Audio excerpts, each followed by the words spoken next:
Nado ay mabisang panangga laban sa malubha at malalang sakit na maaring maging dahilan ng pagkakaospital o pagkakamatay.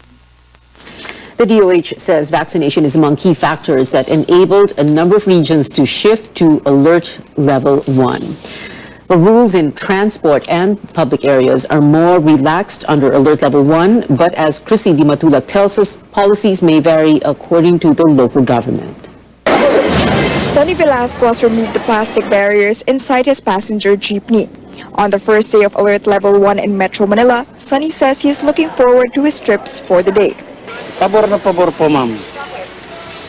Para ano naman, balik naman natin sa dati. Ito, tulad ng ganito, napakamahal ng diesel. Dito kami nalulubog sa diesel, ma'am. Under the lowest alert level, public vehicles such as jeepneys can now operate at full capacity. All age groups, minors and seniors included, can ride public transport without need of identification cards. In train stations, showing proof of vaccines is also no longer practiced upon entering the station. Face masks are still a requirement. Meantime, there are some passengers who say the declaration of Alert Level 1 this month is a bit premature. Yes po, para sa akin Kasi di natin maiwasan yung nandito tao. Hansan pa rin yung dapat mag-iingat pa rin tayo. Opo, parang sobrang aga pa kasi parang nagko-cope up pa lang naman halos lahat ng tao. Tapos and then malalaman na lang na magiging alert level number 1 na. Even with loose restrictions, people we spoke to said it has become a habit for them to follow health protocols such as wearing of face masks. They also said that if there is anything the COVID-19 pandemic has taught them, it is to not be complacent. Chrissy Di Matulak, CNN Philippines. Government offices also have to restore full on-site work operations. The government is encouraging businesses to do the same. But as Amor Santos reports, some companies want to extend work-from-home incentives. Long lines await those applying for driver's licenses at the Land Transportation Office in Quezon City on Tuesday. LTO Chief Edgar Galvante says LTO offices are back to full operations in Metro Manila and several other areas under Alert Level 1. Only employees with medical conditions are allowed to work from home. Yung opisina namin, bukas lahat. Unless merong positive, medyo magre-restrict kami. Pero more or less sa ngayon, open na lahat. But has this improved services? Kulang, ang daming taong nag-aantay, yung dami nilang naaabala, ang bagal ng proseso. Dumating ako dito mga alas 8 na, okay naman, pipila ka lang talaga. Drivers Edgardo and Lamberto both turned 50 on Tuesday. They spent their birthday waiting to get their licenses renewed, unaware that the LTO has extended the validity of permits and licenses for 2 months. Okay naman. Normal naman ting ganito, lagi may pila. Kahit saan namang LTO. Dapat nga mas mabilis kasi dahil pag-transaksyon kami dito, naka-time in kami doon sa trabaho namin According to Trade Secretary Ramon Lopez, the government is also encouraging businesses to have their employees physically report to work. Ina-encourage yung on-site presence, but work from home is still optional. Kasi may mga businesses na prove na efficient din yung may work from home. So ang mangyayari nito, hybrid. Ang benefit ito, yung mga negosyo sa paligid ng mga opisina, commercial establishment, nabubuhay pag mas maraming empleyado na mga pumapasok physically. The Trade Department expects Alert Level 1 to bring back up to 500,000 jobs, a much-needed boost for the country's economic recovery efforts. But hundreds of companies in the information technology and business process management or IT BPM industries are pushing for the extension of work-from-home incentives. They say flexible work arrangements will sustain the growth of the country's IT BPM sector. Amor Santos, CNN Philippines. The Health Department announced another 1,067 new COVID-19 cases and no new deaths. This is the first time since July 9, 2020, that there were 0 new fatalities logged, apart from the days that the government reported technical issues. The positivity rate also dropping to below 5% for the first time since December 29 at 4.3%. Meanwhile, there will be no more COVID-19 case tally beginning next week. Instead, the agency is is poised to release a weekly update on the COVID-19 situation every 4 p.m. beginning next month, March 7th. Health Undersecretary Mario Rosario Vergeres says as part of the transition to the new normal, there will be a focus on the severity of infection and not the case count. Mientras la crisis en Rusia.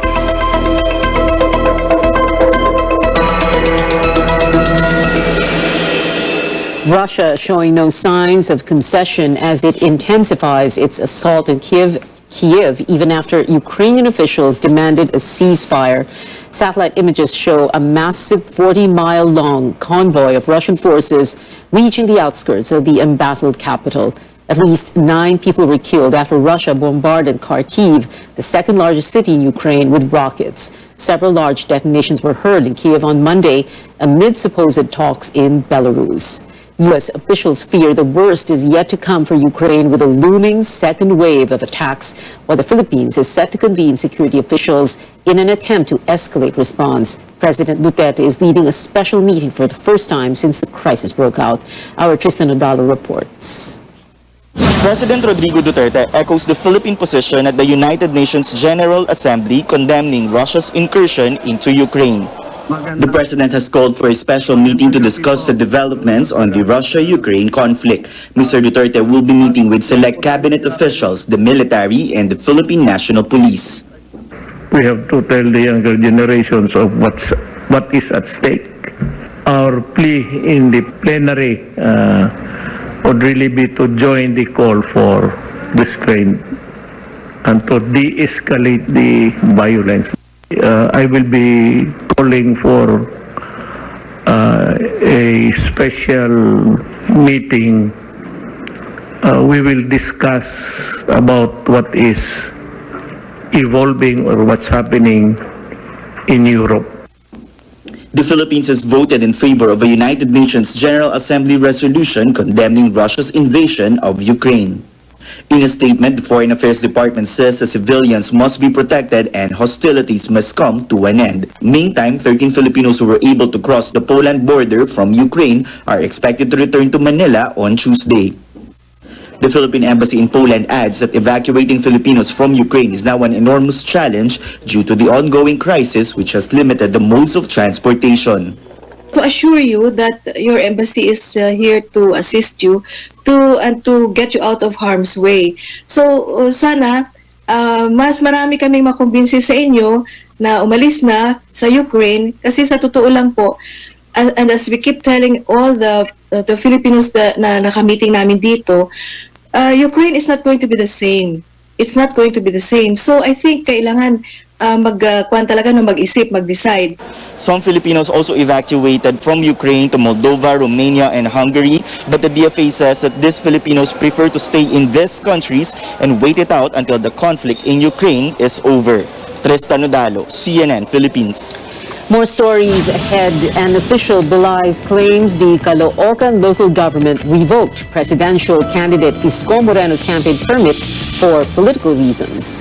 And as the election campaign continues, COMELEC says it will disclose the general topics for its presidential and vice presidential debates. Details next.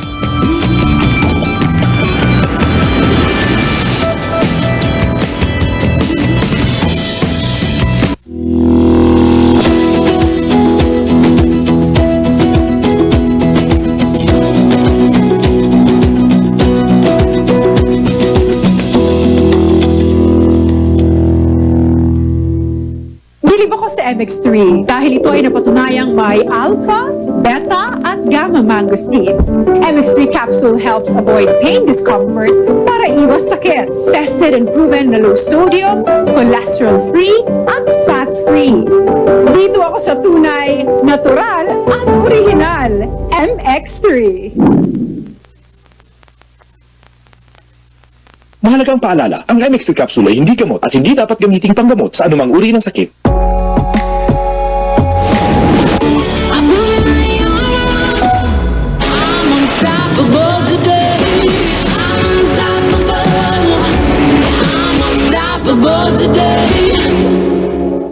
Ang pain reliever mo, Advil Strong ba? Pag ang pain pabigat, mag-Advil Liquid Gel.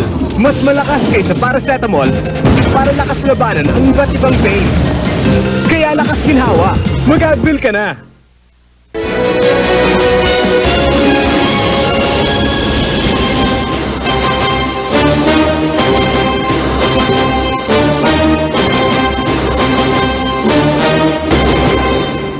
Welcome back to CNN. Philippines presidential candidate Manila Mayor Isko Moreno cancels his motorcade in the city of Caloocan after the local government revoked his campaign permit. As Paulo Barcelon tells us, one Caloocan official is rejecting accusations the move may be politically motivated. Manila Mayor Isko Moreno started his day early with a visit to the office of Malabon City Mayor Lenlen Oreta. It was a quick, cordial meeting outside City Hall, after which Moreno held a motorcade and met with local candidates and supporters in the city. This was supposed to be followed by a sortie in Caloocan City. Aksyon Demokratiko applied for a permit for a motorcade in Caloocan on February 28. It was initially approved, but a second letter was sent the same day saying the request has been denied because the motorcade route will fall under the jurisdiction of the Metropolitan Manila Development Authority. The City Hall letter cited MMDA guidelines that state motorcades are only allowed on weekdays and holidays from 5 a.m. to 10 a.m. Nasabihan na nila ang MMDA din, ng Caloocan, ng City Administrator, na binawi na raw nila yung permit dahil magkaka-traffic daw. So, syempre, hindi mo maaalis sa aming mag-isip na local politics ang maaaring naging dahilan. Aksyon Demokratiko is fielding Congressman Egay Erice in the mayoral race against Congressman Dale Malapitan, son of incumbent Mayor Oka Malapitan, who's already on his third term. Malapitan's slate has endorsed Moreno's rival, former Senator Bongbong Marcos. Marcos held a 14-hour motorcade in Caloocan last February 19 and even campaigned in Moreno's bailiwick, Manila, the next day. In a statement, Caloocan City Administrator Oliver Hernandez said the motorcade permit denial was not politically motivated. Hernandez also said it cannot issue a permit for Aksyon Demokratiko without an application from the MMDA, which forced them to revoke the permit they prepared. The Moreno campaign confirms it canceled the planned Caloocan sortie as a result, but Moreno isn't bothered.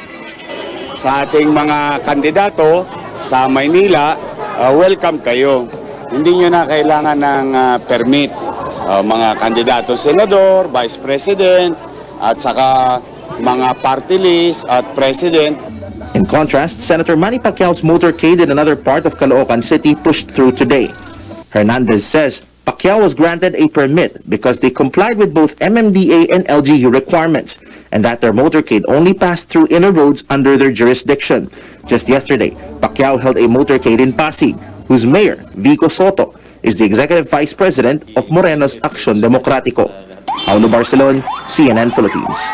Well, Senator Pacquiao urges the Commission on Elections to ease campaign restrictions under Alert Level 1. Pacquiao says people should be allowed to approach candidates for hugs and selfies. He adds giving souvenirs should no longer be prohibited. Other comic rules include the ban on handshakes and kisses, as well as prohibiting candidates from entering the homes of residents.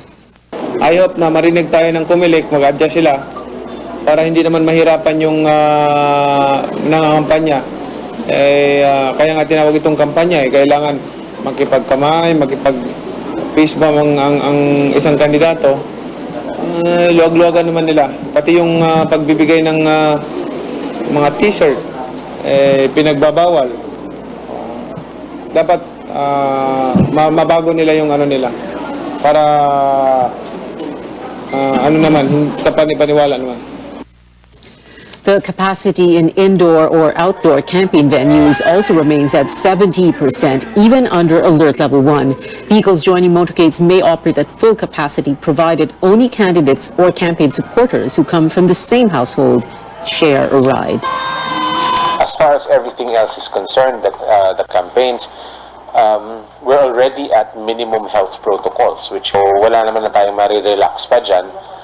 Except yung siguro bilang ng tao na pwedeng pumasok sa mga venues natin. Still don't wanna do 100% because obviously may pandemya pa rin. Level 1 lang. In the meantime, we're still not in receipt of any formal request to relax our guidelines. No? So we will continue with the guidelines as they are. COMELEC set to release the general topics for its upcoming presidential and vice presidential debates. The poll body spokesperson James Jimenez stresses it will not disclose specific questions ahead of the debates on March 19th and the 20th. We would like the debates to be fair, and every candidate will have the opportunity to do whatever research they need to do in preparation for the debates. For presidential candidate Calyodi de Guzman, there is no problem with disclosing general topics as long, he says, as specific questions will not be leaked. COMELEC will meet with the representatives of the candidates this week to agree on the general rules of the debates, as well as to address the concerns raised by the team of presidential hopeful Bongbong Marcos. It asked the poll body about discussing the format of succeeding debates. Kasi ito ginagawa sa ibang bansa, particular sa Amerika, na lahat ng tatakbo roon na sa debate ay talaga nag-usap-usap para pagdating sa debate, yung ground rules ay settled na. So, walang problema roon. Talagang ito yung sulat, talagang sumulat po tayo. Pero, unfortunately, hanggang ngayon, wala pa hong sagot sa amin ang COMELEC. Wala pa. Marcos's team had earlier denied confirming his attendance in the debate or in COMELEC's debate, saying that will depend on his schedule and the debate rules. During the CNN Philippines presidential debate, candidates who showed up clashed over the country's mounting debt. And as CN Arcangel reports, all but one want to probe a particular government agency for corruption. What is the significance of 11.7 trillion? For Vice President Leni Robredo, former presidential spokesperson Ernesto Abella, and Senator Manny Pacquiao, borrowing money is good if it will fund key government programs. Sinisiguro natin na pag tayo naupo bilang Pangulo, titingnan natin kung saan ito ginastos at sisiguraduhin natin na babayaran natin yung utang, sisiguraduhin natin na mapupunta siya sa dapat mapuntahan. Hindi tayo dapat matakot sa utang because depende rin kung saan natin ilalagay. Kung aantabayan na natin yan, then we can actually supervise it and make it grow. Okay lang mangutang kung may investment tayong ilalagay. For example, shortage sa power dito. O magutang tayo dahil maglalagay tayo ng power generator. For Senator Panfilo Lacson, government funds must be spent judiciously, while Manila Mayor Isko Moreno shared his proposal on how to pay off the country's enormous debt. Dapat balancing budget, yung non-essential, hindi dapat nang binabudgetan. I will dispose non-performing, underperforming asset of the state to offset to our debt servicing. But for Labor leader Yodi de Guzman and Dr. Jose Montemayor, incurring debts isn't good for the country. Masamang utang. Kasi ito inutang mula kay Marcos ng mga nagdaang administrasyon. Inutang ito ng mga trapo, ng mga dynastiyang nakaupo sa gobyerno. Masama yan, no? We are mortgaging the future generation. Kawawa ang ating mga anak, kawawa ang ating mga apo.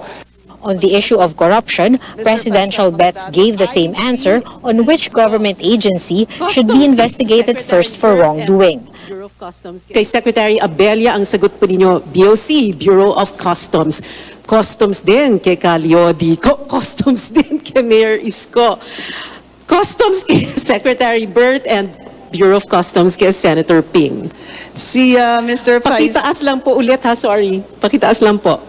Mr. Faisal Mangundato, IBDC 1. Huh? BOC. Sorry, it's BOC also.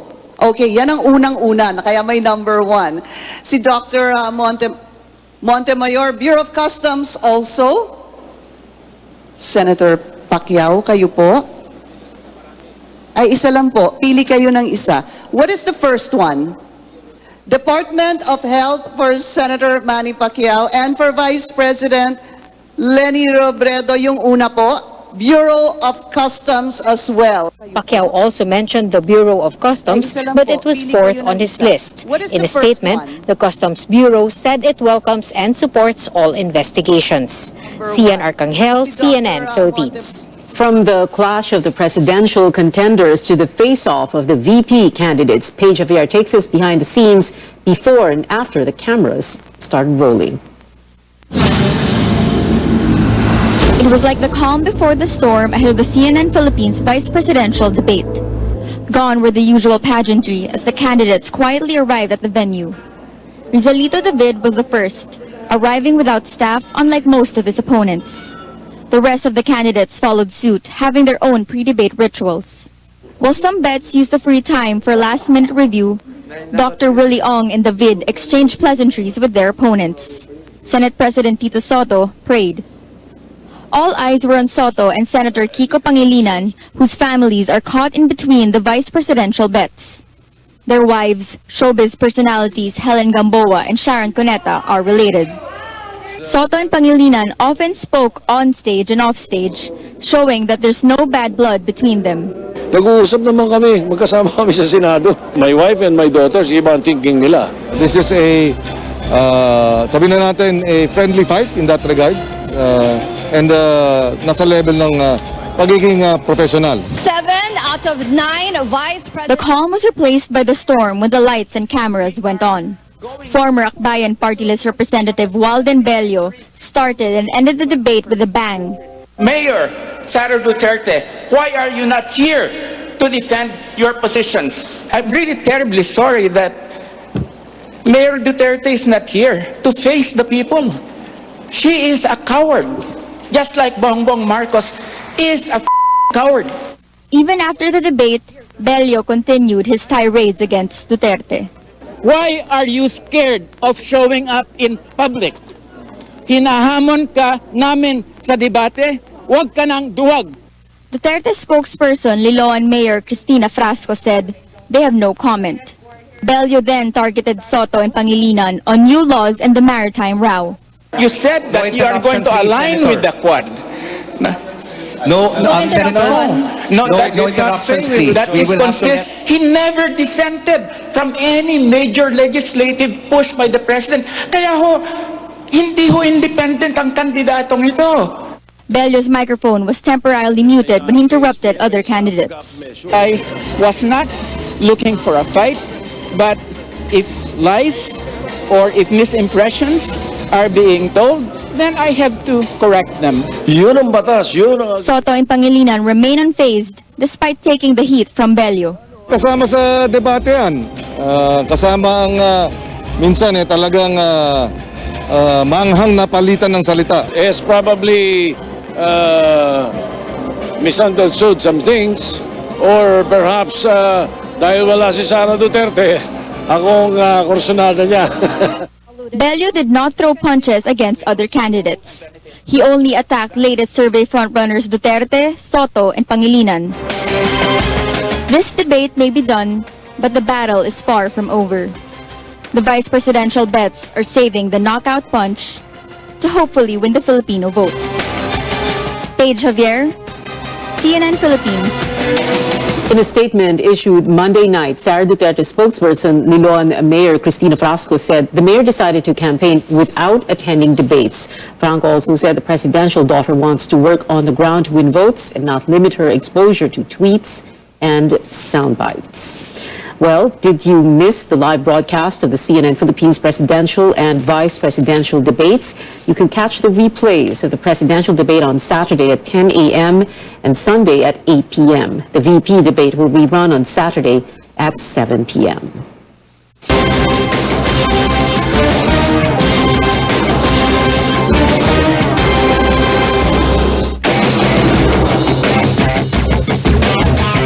Straight ahead on Newsnight, more people are set to join Team Philippines for the Southeast Asian Games, with the latest count exceeding 600 athletes. And a new Marvel film focuses on one of Spider-Man's comic book villains. A glimpse at the final trailer of Morbius after the break.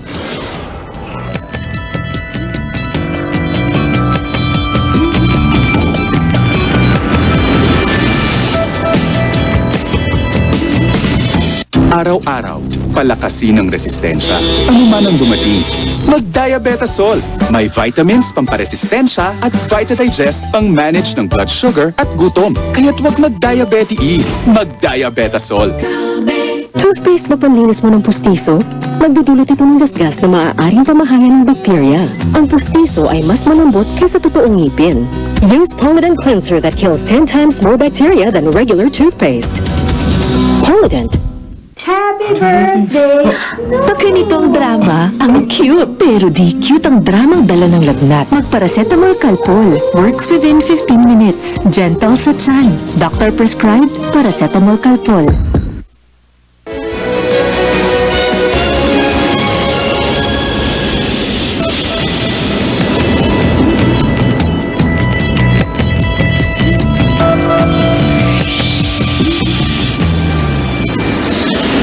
Welcome back. Women's Month begins today, and CNN Philippines is once again putting the spotlight on female trailblazers.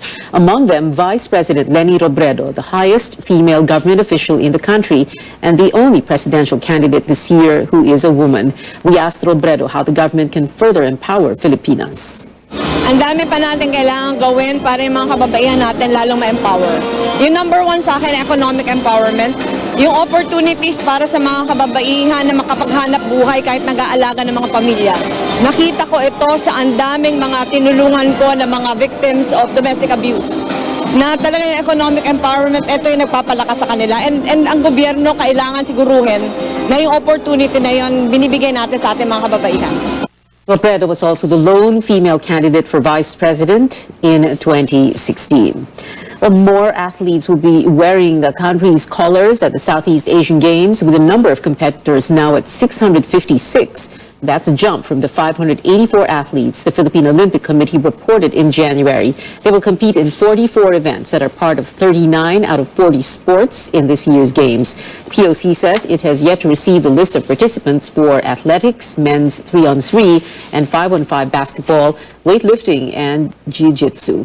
The SEA Games are set for May 12th to the 25th in Hanoi, Vietnam.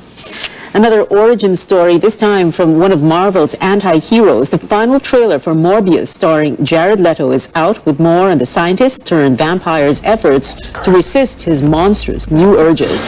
More scenes with Michael Keaton's Vulture crew fans in on the connection of Morbius to the Spider-Man film universe. Michael Morbius. You've been given a gift. Not exactly. Time to let go of what you used to be.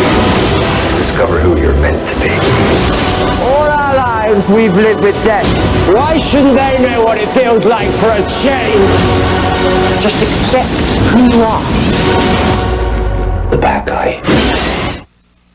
Catch Morbius in cinemas beginning March 30th. And that is it for now. Join me again on news.ph at 7 p.m. and on Politics as usual at 8:30 p.m. I'm Pia Ontiveros for Newsnight, where we go above and beyond the headlines.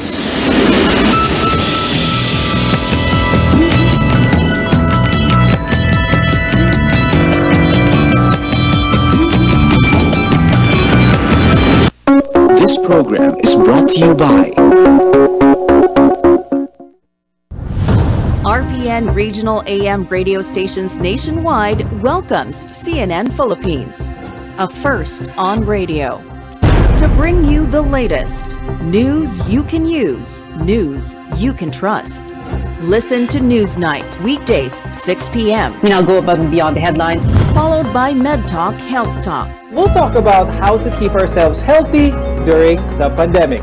Politics as usual. Our guests for tonight, two political science professors. Up close and more.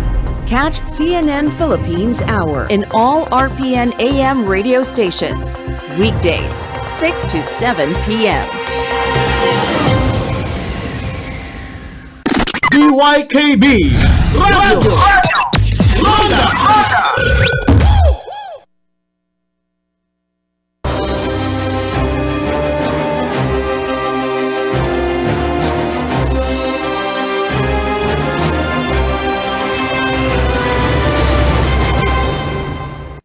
Helping Filipinos navigate through a raging pandemic and now seeking answers from the Commission on Elections over an alleged data breach. Vice President Leni Robredo juggles her time to personally address these top-of-mind national concerns while making her case to the Filipino people to bid or in a bid for the highest position in the land come May 9th, 2022.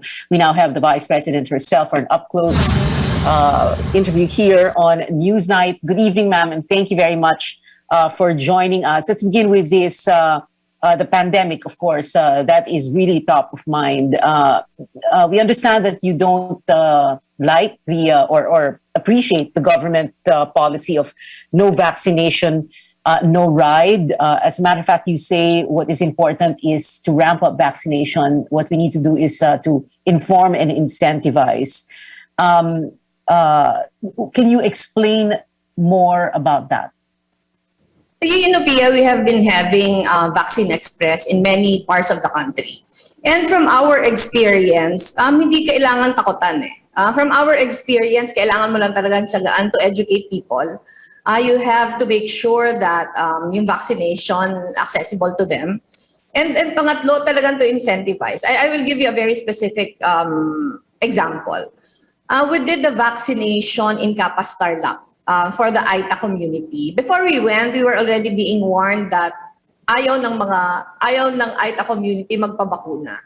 Pero when we went, talagang we worked with the local government unit, sinundo sila, nagbigay kami ng mga food packs, nagbigay kami ng mga other incentives. And you know, the turnout was very, very good. And we have not just done that in Capas, but we have been doing that elsewhere. So para sa akin, dapat sana yung vaccination, hindi siya lalabas na paparusahan ka kung hindi ka bakunado. Pero talagang we go out of our way and exert our best effort to really educate, to really bring the vaccination where people are and provide incentives. You brought up this issue about bringing the vaccination to people, no? And that is something I remember in late December when I interviewed Charlie Galvez, and he was saying that that could be a logistical challenge for the LGUs in lalo na sa far-flung areas. Can you talk about that?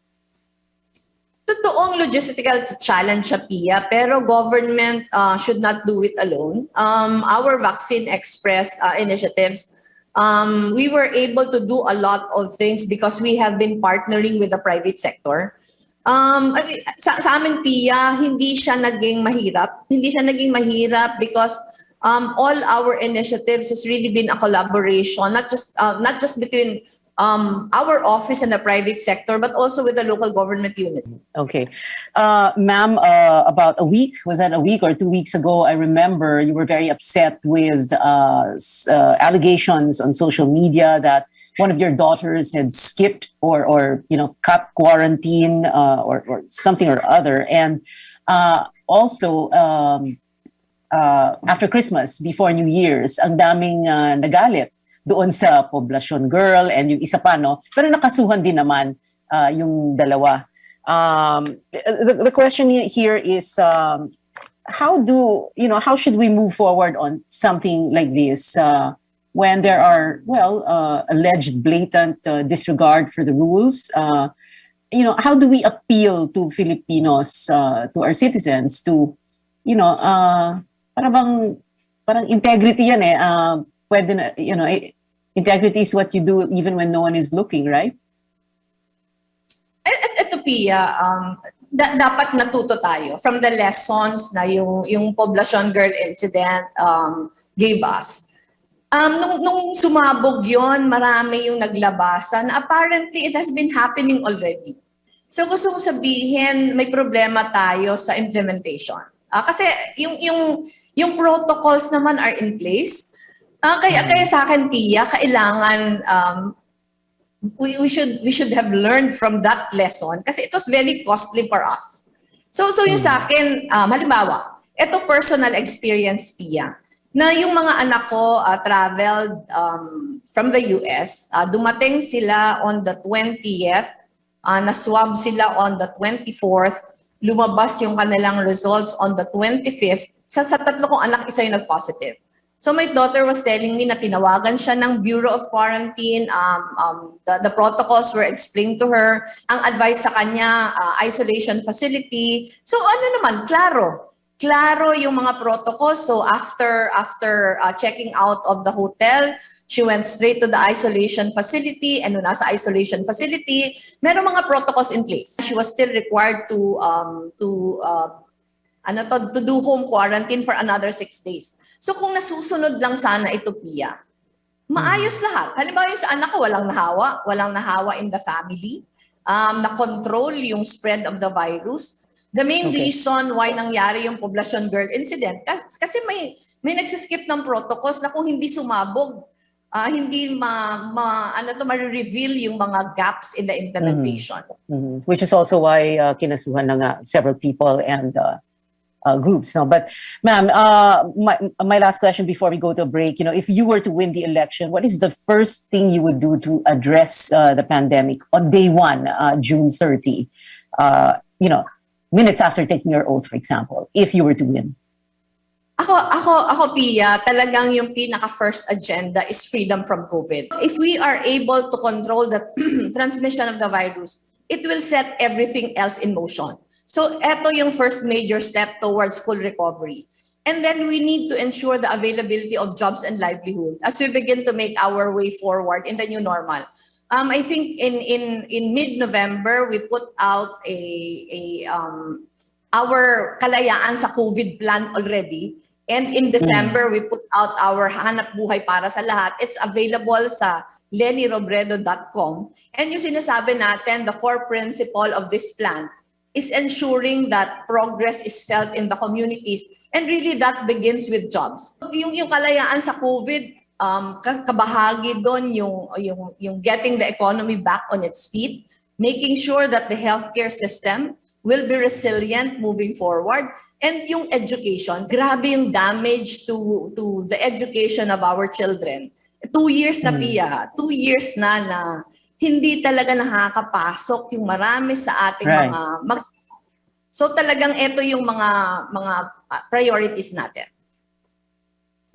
And since elections na pinag-usapan, ma'am, let's jump from the pandemic to politics. But we're going to do that after taking this very short break. Keep it here on CNN Philippines.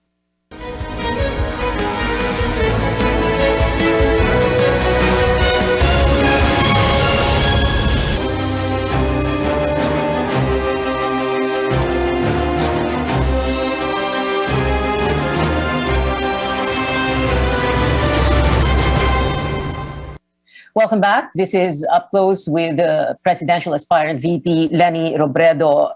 Ma'am, Vice President, I remember the April 2016 CNN Philippines VP debate. You said, and I paraphrase, I will be the last woman standing. Can you still say that today with 2 huge factors? Very popular, if you look at the pre-campaign surveys, a very popular Bongbong Marcos and the pandemic. Can you say the same thing right now? Most definitely, Pia. Unang-una, I am the only woman candidate again, just as I was when I ran for the vice presidency. And number 2, my record will speak for itself. Ang dami kong binagdaanan in the last 5.5 years that I was vice president. And nakatayo pa din ako ngayon, Pia. At lumalaban pa din. Is, in your estimation, is Bongbong Marcos some sort of a Teflon candidate? Kasi parang ang dami ng binato sa kanya, kanya pa rin, nangunguna pa rin sa survey. Ano kasi, Pia, it's many different things. Unang-una, yung kanyang effort to really revise the way people parang to really not just history, not just to really revise history, pero pabanguhin yung pagtingin ng tao sa mga Marcoses. Yung initiative na to ginawa way back, even before he ran for the vice presidency. And over the years, relentless talaga yung effort na gawin yon. And ngayon, nire-reap niya yung benefits noon. Naon niya talaga yung social media, Pia. In fact, it's one of the more difficult challenges that we are facing. Because alam natin, sobrang dami ng fake accounts ngayon. Alam natin na social media is working on algorithms. So nasa-saturate talaga yung mga distribution channels na yung tao hindi na nabibigyan ng enough na opportunity to really know what is right and what is wrong. So, kailangan doble talaga yung effort to make it known to people what is true and what is not.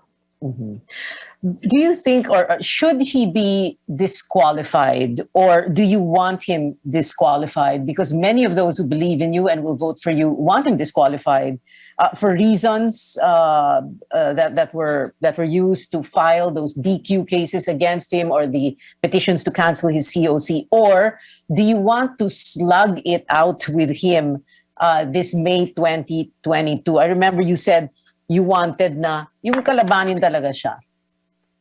Ako Pia, ayoko mag-comment dun sa disqualification case, but if you were to ask me, mas gusto ko talunin natin siya sa eleksyon para matapos na ito.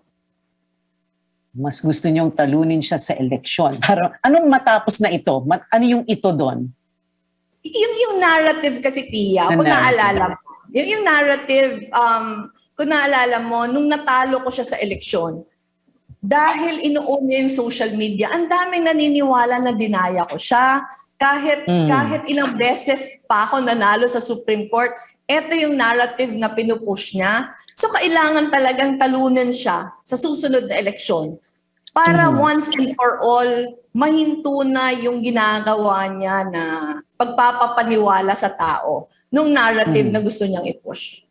Are there any regrets, ma'am, at this point in time that the four of you, Ping Lacson, Isko Moreno, and Manny Pacquiao didn't get your act together in a way, or didn't unite, hindi kayo nag-solidify? I would have to admit I was frustrated at first because I was very hopeful. I was very hopeful when I started talking to the many different candidates na we would unite behind one common candidate. Pero regret siguro, Pia, hindi. Kasi ako, I exerted all effort. And after the talks failed, to a very large extent, I was successful in uniting not the presidential candidates, but the very many groups that are behind our candidacy now. Maraming ngayon mga volunteers, Pia, na iba-iba yung pinanggalingan. So sabi ko, if I was not able to unite the presidential candidates, at least ito, yung tao, yung sinusubukan natin na i-unite pang lalo. Pag-usapan natin sandali lang yung kampanya because there was this announcement that you have this new campaign slogan. So very briefly talk about that, but at the same time talk about that previous effort to kumbaga juxtapose you against President Duterte as the Tatay Digong, and then you were going to be the parang mother figure, the nanay, the ina. But that didn't work out ba? Yung naging problema namin when we started was that we were not prepared for the deluge of volunteers. And nung nagkaroon ng onslaught of volunteers, our first decision was to give them as much elbow room as possible, as much independence as possible, to chart the kind of campaign that they want. Yun sana yung gusto natin, really to make it an honest to goodness people's movement. Pero yung naging problema lang nun, Pia, kasi dahil iba-iba yung pinanggalingan ng mga grupo, kanya-kanya din yung messaging na ginagawa. So yung nanay was an initiative of one group, yung Let Lenny Lead was an initiative of another group. Iba-iba yung mga messaging na pinupush. So ang nangyari dito, parang ang observation, naging sobrang mixed yung signals, diluted yung messaging. That is why in December, we had to decide on just one that will encapsulate everything that we want to convey. Okay. In the middle of this investigation that's going to happen on this alleged COMELEC hacking incident, are you still confident about the elections? Because as a candidate, you submit yourself to the process, to the system. You won in 2016. It's practically the same system. So, andyan pa po ba yung kumpiyansa ninyo? Ako, it's worrying. Ako, I have to admit, Pia, na it's worrying. That's why the first day that we learned of an alleged hacking incident, naglabas kami ng statement ni Senator Kiko, urging COMELEC to conduct a full-blown investigation and to really ensure na yung integrity ng system is in place. Kasi gaya na sabi mo, Syempre cause for worry siya kung na-hack ito kasi unang-una kung i-hack ano yung dahilan. So kung ang dahilan is to meddle with the with the integrity of the elections, it is worrying not just for us candidates pero syempre for the electorate. Kasi gusto lang naman natin masiguro na yung boses ng tao yung madadala. So yung sa akin, it is enough reason for us to stay vigilant. Kailangan talagang tutukan natin yung buong proseso just to make sure na kung ano yung will ng tao, yun yung lalabas during the elections. Yes, that is the most important. Ma'am, we have a minute to go, and I know this may not sound like a very fair question to you, but it's so important, especially because, people's attention spans are so short, and we don't always have the luxury of time to explain everything. But there are three big things here. One, the economy, reviving the economy. Two, the war on corruption and the war on drugs, which were the centerpieces of the Duterte administration. So my question here would be, and if you can, put it in one minute capsule, what is it that you're going to do in the first 100 days? One, to revive the economy. Two, I'm sure you want to continue this war on corruption. And three, how are you going to reimagine this war on drugs? Ako yung number one, Pia, naglabas na ako yung hanap buhay para sa lahat and kalayaan sa COVID plan. Nandun yung lahat na detalye. But at the core of a more long-term view are the goals na stopping corruption, investing in the Filipino, taking advantage of available technology. So parang it should encapsulate everything after we control the pandemic. Pero yung sa drugs, I will pursue it with as much vigor. Pero yung programa, hindi gaya ng nangyayari ngayon. When I was ICAD chair for 18 days, I already submitted a comprehensive plan on how to do it. And pag nabigyan ako ng pagkakataon, yun yung gagawin ko. Meron na ako nito ng point by point, step by step, kung paano gagawin. But the war on drugs should be pursued with as much vigor. Pero absent what has been happening now na maraming patayan. Vice President Leni Robredo, presidential aspirant for May 2022. Ma'am, thank you so much for the time you gave us tonight. Salamat po, ma'am. Thank you, Pia.